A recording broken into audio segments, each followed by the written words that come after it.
하고 정광훈 목사의 허락을 맡아야 하지만 손상대 선생에게 연설을 허락을 안 맡으면 안 됩니다. 존경하는 우천만 국민 여러분, 특히 2,900만 유권자 여러분, 830만 해외 동포 여러분 안녕하십니까? 이제 부정선거 문제에 대해서는 이론의 여지가 없어졌습니다. 맞죠? 이제 이 거대한 문제를 어떻게 해결하느냐 하는 것이 우리들에게 남겨진 과제입니다. 그날도 오늘 같았을까 모르겠습니다. 지금부터 59년 전인가요? 59년 전에 오늘 5.16이 벌어진 날입니다. 박정희 소장이 한강을 쳐들어와가지고 민주당이, 당시도 민주당이었어요. 심파구파하고 난리 법석을 싸움을 하고 대무대가 태평양에 있는 국회의사당에 가서 의사당을 점령하고 이런 개판 같은 국회 때려치우라고 난리를 치고 그랬습니다. 4.19가 일어나는 후에 우리에게 덤썩 안겨진 자유민주주의를 당시의 집권 세력인 민주당이 관리를 하지 못했습니다. 심파구파가 난리 법석을 하고 싸움을 했습니다. 그래서 5.16이 벌어졌습니다. 5.16이 꼭 옳다고 당시에 볼 수는 없었지만은 역사는 뭔가 불가피한 측면이 있습니다. 59년 후에 59주년 5.16을 맞이하는 사람들에게도 가끔 제가 그런 얘기를 들었습니다. 아이 59년 전에 벌어졌던 게 또 한번 벌어졌으면 좋겠어. 이런 얘기를 많이 합니다만은 그것이 현실적으로 거의 불가능합니다. 우선은 저 청와대에 있는 문아무개라는 사람이 전방에 있는 용맹무성한 군대 사단을 많이 해체시켜버렸고, 또 하나는 요새는 핸드폰이 발전돼가지고 단 500명만 군사가 출동을 하더라도 5분 10분 내에 수도경비사령부에 어느 부대가 어디서 출발하는데 대대장의 이름은 누구고 소대장은 누구고 쫙 끼워버려요. 그래서 다 막아요. 이게 현실적으로 군대의 출동이 불가능합니다. 이렇게 현실적으로 부대다가 불가능한 나라를 우리는 그린 에어리어, 그린 컨트리라고 부릅니다. 녹색 국가.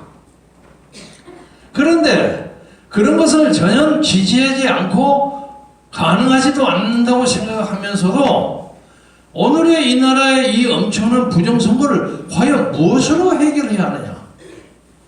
종교적 신앙적으로 말하면 하나님의 힘으로 해결해야 하는데 하나님 기도만 부리고 하면 됩니까? 행동하는 양심, 행동하는 국민이 있어야만 해결합니다. 그렇죠? 그래서 당시에 59년 전에 5.16 그리고 60년 전에 4.19는 부정부패한 권력에 대한 항거였습니다. 부패하고 합의를 못하고 맨날 당리당략에 빠진 그런 세력에 대한 항의였습니다. 그러나 오늘의 문제점은 단순한 자유민주주의 세계에 부패한 정권, 레짐 이런 것에 대한 문제가 아니라 우리 사회를 사회주의로 체제를 변환시키려 하는 거대한 음모 세력에 대한 자유민의 항거이어야 합니다. 그런데 엄밀히 보면 우리 5,000년의 역사 동안에 가장 심각한 위기에 있습니다. 이 과장이 아닙니다. 한민족이, 소위 말해서 조선민족이 백두산 신단수 밑에서 당군 노함감에 의해서 만들어진 이래 우리가 그 당군 신화를 믿는다고 가정하고 수많은 외침을 받았습니다. 뭐 900몇 번을 받았다고 합니다. 그리고 중국이라는 저 거대한 나라, 요새 우한 코로나 때문에 난리 법석인 나라, 이 나라가 자기들이 자칭 세계의 중심이라고 주장합니다. 그 자기들이 중심이 있고 동이, 동쪽 오랑캐, 서용, 서쪽 오랑캐, 남만, 남쪽 오랑캐, 북쪽 북쪽 오랑캐, 사방에 있는 게 전부 오랑캐라고 취급했어요. 자기들이 왕초라고. 중화 사상이 그겁니다. 그런데 그 중국이 동일을 빼놓고 서융, 남만, 북쪽 전부 점령을 하고 지배했지만 동이라고 불리던 조선민족은 지배하지 못했습니다.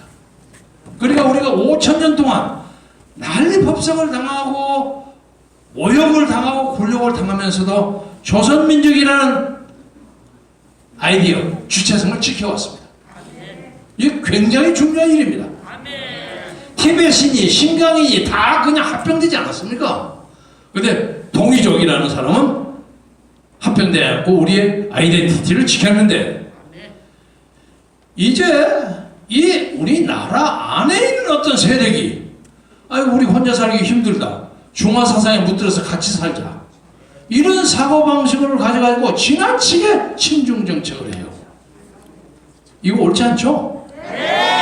그래서 지금 우리나라는 우리의 정체성과 주체성과 나라의 어떤 주권을 결정적으로 놓쳐버릴 만큼 중요한 위기에서 세계의 주목을 받고 있습니다. 우리 5천만, 북한의 2,400~500만, 한 7,400~500만인데 조선족이, 한민족이. 북한은 세계에서 유례가 없는 엉터리 공산 세습 정권에 들어서 있어요. 이거 말도 안 되는, 근데 현대 문명에게 도대체 어떤 것도 적용되지 않는 엉터리 세습 정권에 들어서 있어요. 이게 세상에 부끄러운 일이에요. 아니 어떻게 옛날에 고대 왕조처럼 세습을 합니까? 그런 나라가 어디 있습니까? 근데 우리 반도 북부에 그거 있어요. 우리 대한민국 헌법으로 봐서는 한반도와 그 부속 도서를 점령하고 있는 불법 집단입니다. 그런데 남쪽에서 자유민주주의를 한다는 사람들이 이제 부정부패 하다 못해서 국민의 가장 중요한 주권 행사인 선거를 조작해요. 근데 이 선거를 조작하는 것이 옛날도 조금씩 있었습니다. 예를 들면 잘당 시절에 전라북도 무주 진안 장수 아시죠? 무진장이라고 하는데 거기에 뭐 돌아가신 분 이름을 언명해서 미안합니다만 그분에게 전휴상이라는 분이 있어요. 전휴상이라는 양반이 투표를 깔고 보니까 자기 유권자가 100명인데 투표수가 102인가 104표가 나왔어요. 그게 그 엉터리죠. 갖다 집어넣은 거예요. 그런 아주 고전적인 투표 집어넣기가 오늘도 한국에서 벌어지는 거예요. 그런데 그동안 IT가 상당히 발달해가지고 우리나라 선거 투표 개표기가 전 세계에서 수출을 해서 콩고도 가져갔고 이라크도 가져갔고 볼리비아도 가져갔어요. 근데 가져가다 보니까 콩고 사람들이 보니까 이거 부정선거에 조작이 있다 해서 와서 여러분 아시죠? 여기서 항의를 이거 문제점이 있습니다. 그런 거 없다고 돌려보냈어요. 이라크에도 그런 문제가 있고 특히 볼리비아에서는 우리 메이드 인 코리아 투개표기를 사용하고 부정선거를 해가지고 대통령이 쫓겨났습니다. 그러니까 제가 말씀드리고자 하는 것을 요약하자면 전 세계 사람들에게는 대한민국 코리아라는 사람들은 거짓말로 투표기를 조작하는 사람, 조작이 가능한 투표기를 외국에 팔아먹는 사람, 그에 그치지 않고 자기 나라 국민의 투표도 조작하는 사람, 세상에 가장 부정직한 사람, 이렇게 됐습니다. 부끄럽지만 우리가 아무리 좋은 차를 만들고 방탄소년단의 전 세계를 휩쓸고 우리의 아리따운 여성 골프들이 LPG에서 1등부터 10등에서 한 4, 5등까지를 그냥 전부 휩쓸어버릴 만큼 한국의 여성들의 활력이 괄목할 합니다. 다른 사람들이 아주 감탄을 해요. 어떻게 쟤들은 춤만 잘 추고 노래만 잘하는 줄 알았더니 트와이스 같지. 소녀시대처럼 그런 줄 알았더니 골프도 그렇게 잘죠. 한국에 대한 찬탄이 대단합니다. 한국 사람의 손재주, 영어로 덱스테리티라고 합니다. 굉장히 좋아요. 그래서 골프가 이 손재주가 좋아야만 잘 들어가는 겁니다. 그렇죠? 그리고 국제기능올림픽에 가면 한국 사람이 손재주가 좋아가지고 지난 한 10년, 20년 사이에 한 번을 빼먹고 항상 우리가 금메달 받았어요. 손재주가 탁월해요, 한국 사람. 여러 가지로 장점이 있는데, 아니, 자기 국민의 주권을 도둑질을 해먹어요? 이 부끄러운 것을 그냥 지나갈 수가 없습니다. 그러니까 우리는 우리 당대의 어떤 누가 당락의 문제를 떠나서 우리 국민과 우리 국가의 존엄과 국격을 위해서 이것은 끝까지 가야 한다고 생각하는데, 여러분 어떻게 생각하십니까?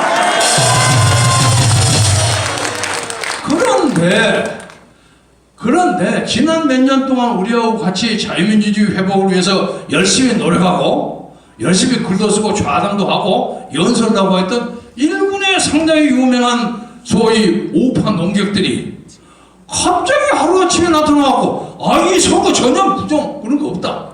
그 말도 안 되는 소리다. 이거 전화가면 깜깜해요. 그래서 내가 몇 번 개인적으로 얘기를 했어요. 여보시오, 당신은 아날로그 시대야. 옛날 공병우 타이프라이터, 김동훈 타이프를 딱딱딱 치는 거 있죠? 그 시대 당신 생각해서 그러지 지금은 컴퓨터가 발달해가지고 그거 아주 쉽습니다.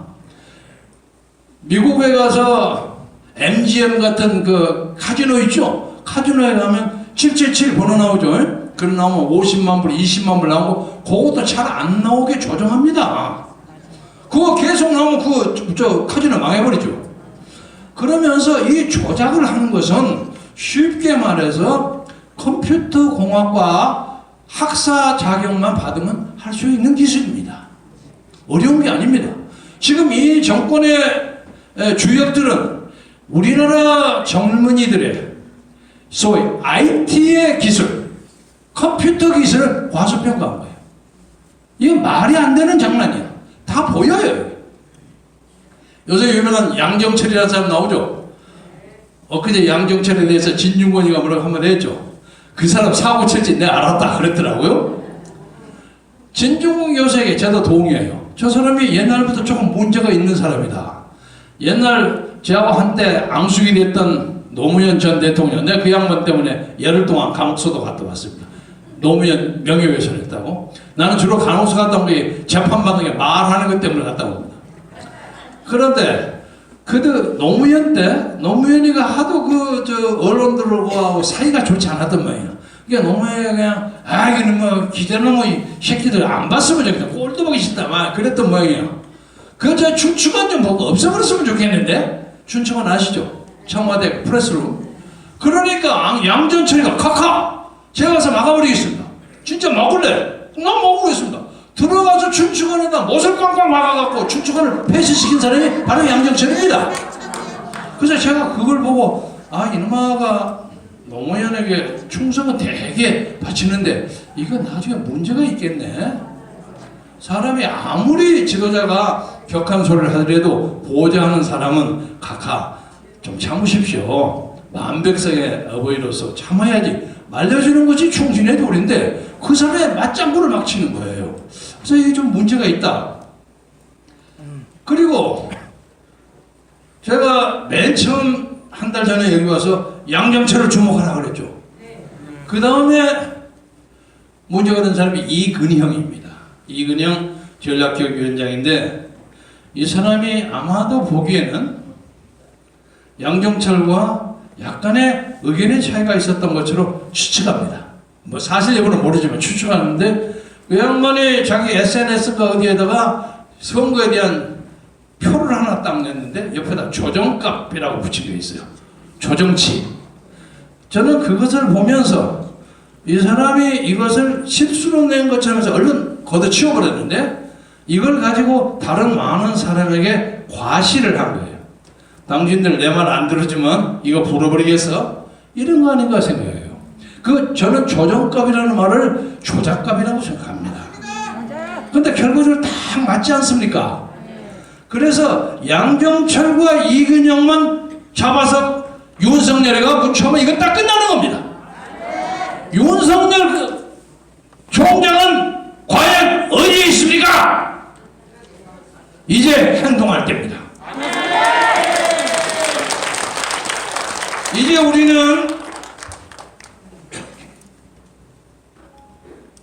유례없는 북한식 전체주의 공산독재와 부정선거를 수출하는 가장 부정적인 나라 대한민국에서 이 민족을 살리기 위해서는 이번 선거의 조작을 끝까지 파헤치는 이 계기로서 새로운 역사를 만드는 기회를 하나님이 주신 겁니다.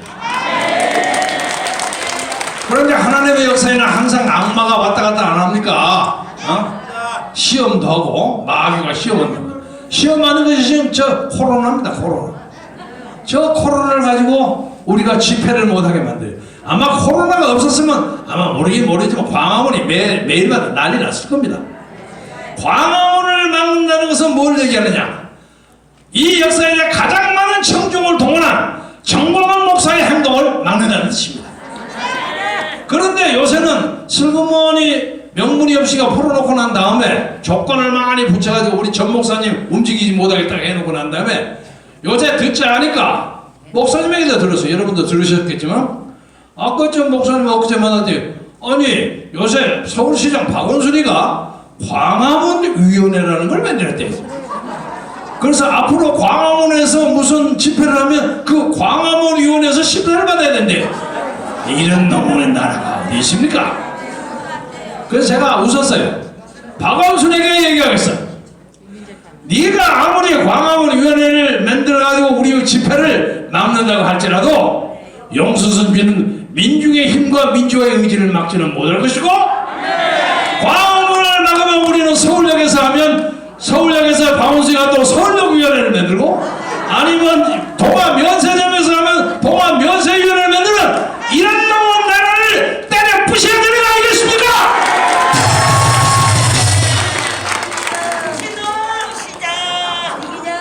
제가 말씀을 마감하면서 아주 사소한 재미있는 얘기를 하나 하겠습니다. 한국의 보수 세력의 유명한 사람들이 이건 뭐 절대 아니라고 나서니까 결과적으로 그 사람들에게 내가 경고를 지난주에 했어요. 마지막으로 경고한다. 경고하고 나서 또 보니까 여전히 마찬가지야. 근데 그 양반들의 그 논치가 문재인 정권을 도와주는 것입니다. 그리고 애매하고 의심스러운 거 있으면 조사해봐야 되는 거 아닙니까? 왜 조사를 못해라고 그럽니까? 조갑재, 정규재, 김진, 이명태, 그리고 애기 같은 이준석이나 상대가 없고 이런 사람들에게 다시 한번 경고해요. 당신들이 하는 활동이 대단히 반민주적이고 반민족적이라는 것을 나는 경고합니다. 어떤 통계학자가 나와서 자기의 주장을 계속하면서 자기는 자기 확신을 걸고 제 생명을 걸겠다고 하더라고요. 그러니까 누가 질문을 누가 해라 제가 어떻게 생명을 걸겠습니까? 필요하다면 63빌에서 떨어져 내리겠습니다. 그러더라고요. 여러분도 보셨을 거예요. 자, 그러면 조작이 하나도 없고 이 선거가 완벽하다고 주장하는 조갑재, 정규재, 김진, 이명태는 만약에 조작이 확실히 드러나면 당신들은 어떤 결단을 국민에게 보여줄 겁니까? 오늘이라도 반성해서 조용하게 입을 다물기를 바랍니다.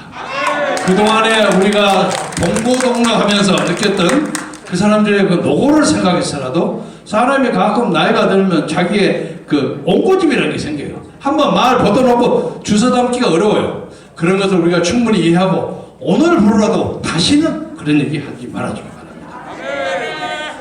선거 조작의 다른 하나를 제가 밝히겠습니다. 수십 개의 비례대표당이라는 게 있죠. 이것이 나는 정부의 정치 공작이라고 생각합니다. 지금 비례대표가 당이 한 30몇 개 되죠. 그 중에 한 10개 남짓을 빼고 나머지는 전부 급조된 정당이에요.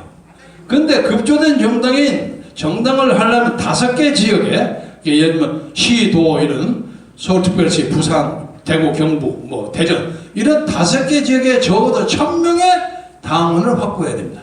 5,000명의 당원을 확보해야만 인가가 됩니다. 그런데 갑작스럽게 이제 막 늘었어요. 그러면 그 사람들이 5,000명을 전부 갖다 당원을 집어넣는데 이 당원들 중에 상당수가 가짜예요. 여기서 당시에 여러분 들으셨 그러셨죠? 정당 명부 팔고 이름 보고 하루에 한 사람한테 2,000원, 3,000원 받고 하는 게 많아요. 그래서 이걸 관계는 우리 기독자의당 당원이 선관위원회에 항의를 했어요. 그거 다 확인해라. 니들이 우리는 자신만만하다. 우리는 5개 아니라 10개 지역에 5,000명 아니라 1,000명 아니라 5,000명이라도 자신 있다. 그러잖아요. 자신 있어요. 그러니까 선관위 와 뭐라고 하냐. 우리는 그 당원들의 진성 여부를 가릴 책임이 없다. 이게 말입니까? 막걸리입니까? 적어도요, 딱 사람이 들어먹을 탁 컴퓨터에 입력하면 쫙 인증사항에 들어가지 않습니까? 그러면 나머지 다른 거만 탁 보면 겹치니까 그냥 나오잖아요. 그럼 그거 반납시켜야죠. 그것을 중앙선거관리위원회가 안 했습니다. 그것은 우리 같은 기독자의당에 표가 몰리어서 눈에 보이게 몰릴까 봐서 해코지를 하려고 여러 가지를 만들었습니다. 심지어 그 당 중에는 자기들 공층 5,000명의 당원도 찍지 않은 당이 있어요. 비례대표. 예? 대한당이라고 4,855표를 받았어요. 그러니까 145표 자기 등록된 당원도 다 찍지 않는 그런 연대죠. 이게 가짜예요. 이것이 다 기독자의당을 겨냥해가지고 표 못 달게 한 겁니다. 그래서 그걸 붙이면 어떻게 되느냐. 기독자의당이요 77만 얼마를 받았던 사람들이 빠져가지고 51만 3,159표예요. 1.8%. 그리고 우리와 같이 우파를 단합해 같이 모이면 홍문종 의원도 저하고 합당한다고 여기서 손들고 그랬죠. 그 사람이 또 가서 딴소리 하는 거야. 왜냐면 기독자유 친박신당이라고 붙이자 이거야. 어떻게 제목을 그렇게 길게 붙입니까? 그래서 우리가 나중에 하더라도 친박신당 빼고 그냥 하자. 그리고 뭐 비례대표 뭐 이런 것은 정광훈 목사님도 동의하고 해서 뭐 이렇게 배려하겠다 하다가 딴 데 가버렸어요. 조원진도 마찬가지야. 왔다 갔다 해버려요. 그런데 이 재밌는 것은 이것이 사실 그대로라고 깎아진 거 그만두고 현재로 와서 기독자의 통일당 1.83%, 우리공화당 0.74%, 친박신당 0.5%, 보태면 3.1%가 됩니다. 그러면 적어도 두 사람이 되는 겁니다. 그리고 여기에 시너지 효과라는 게 있죠. 시너지 효과를 붙이면 적어도 우리가 8명, 6명 우리 우파들의 국회 진출이 충분히 가능한데 그것이 잘라지고 나르신 것도 이것이 전부 문재인 정권의 공작에 의해서 갈라진 겁니다. 돌아다니면서 야 왜 쟤하고 붙냐 이렇게 하면 네가 하면 잘 될 거 아니냐 이런 공작에 넘어가는 거예요. 우파가 가장 문제하는 것은 옛날 이승만 정권 때 박정희 정권 때 문제는 우파는 부패했어. 두 번째는 우파는 자유민주주의의 철학이 없어. 그래갖고 맨날 일제 밑에서 친일파했던 사람들이 많이 왔어. 그래서 그러나 6.25나 등등을 통해서 자유민주주의 소위 리버럴 데모크라시에 대한 교육이 많이 됐어요. 그런데 이제 지금 문제는 파벌을 깨지는 거예요. 그래서 이 파벌을 깨지 못하면 니들이 요 모양 요 꼴이 된다 하는 것을 이 표가 보여주는 겁니다. 앞으로 우리는 이번에 이 부정선거를 파헤칠 계기를 가지고 진정한 의미의 자유민주주의 세력, 진정한 의미의 보수 우파를 이 땅에 만들어야 합니다. 알곡과 죽정이를 가려내야 합니다. 이것을 가려내기 위해서 저는 하나님이 이런 시대를 줬어요. 우리가 나가서 들어가 나갈 뜨거운 열정을 가지고 있으면서도 앞에 코로나가 막고 있어요. 이 코로나가 정치적 코로나인지 인간의 코로나인지 모르겠어요. 하나님이 야 니들이 그렇게 어물어물하고 니들도 잘못했기 때문에 그거 못한 거예요. 그러고 앉아있는 것입니다.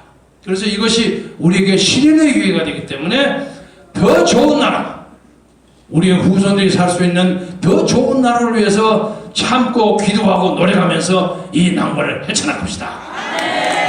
오늘 이 자리에 여러분들이 오셔서 좋은 말씀 많이 하실 것입니다. 여기에 또 하나 방금 제가 들어오면서 어떤 고명한 역술학자의 얘기를 하나 전달하고 하겠습니다. 자기가 어제 저기 꿈을 꿨는데 유튜버에 대한 방해 공작이 많이 나오는 꿈을 꾸었다는 겁니다. 그래서 여러분, 우리나라의 유명한 유튜버들 누군지 아시죠? 아셔요? 모르세요? 공병호가 하여간 계산하는 데는 넘버원입니다. 이봉규 박사, 공병호 박사, 강용석 변호사, 로슈아, 로이킴, 박영하 교수, 그리고 여기는 손상대 교수. 제가 말이죠, 손상대 교수는 지난번에 얘기하라고 혼나먹었어요. 아니 선배 왜 나를 뺍니까? 근데 사실 너무 가까이서 얘기를 하면 다른 사람이 자기 가족들 챙긴다고 그럴까 봐서 얘기를 하는데, 손상대야말로 그 어떤 유튜브에 못지않게 유튜브로 연설로 광화문 세력을 끌어가는 그 구라로 입으로 이 역사에 위대한 역할을 하고 있는 겁니다. 됐죠, 이제. 여러분, 우리는 꼭 이길 것입니다. 여러분 건강하십시오. 감사합니다. 아유, 고맙습니다. 얘기 안 했으면 오늘 좀 더 삐지려고 그랬는데 말씀하시네. 근데 그 말씀 중에 보니까 김문수 지사님도 나도 한가닥 했는데 왜 나는 빼나 해. 성창경 어디 갔나 봤더니 갑자기 요새 또 유튜브에서 상당한 활약을 하고 성창경 TV를 꼭 나보고 얘기를 좀 해달라고 아까 찌르더라고요. 알겠습니다. 자, 여기 지금 보니까 혹시 사관학교 나오신 분 있어요? 조영 장군님 지금 와 계시네요. 어이구, 4명 중에 한 분이 별 3개로 예편하신 우리 조영 장군님이십니다. 근데 제가 보기에는 이게 지금 육사가 됐든 해사가 됐든 공사가 됐든 이 난리가 났습니다. 정상적인 방어 훈련을 한 걸 갖고 북한이 문제 삼았다고 군 고위층을 청와대가 불러서 호되게 질책을 했답니다. 제가 여기 이름을 대면 금방 또 그 별 떨어질 것 같아서 저도 별이 하나예요. 모르시고 적어도 군인이라면 청와대 문재인이나 누가 불렀으라도 왜 이런 훈련을 하냐고 물으면 이게 정신이 빠졌나 고 잿더리를 가지고 대각통을 깨는 한이더라도 군인 정신을 살려야 되지 않겠습니까? 나를 만약에 불러갔으면 그 몇 놈 죽었어요. 그런 걸 어떻게 용서합니까?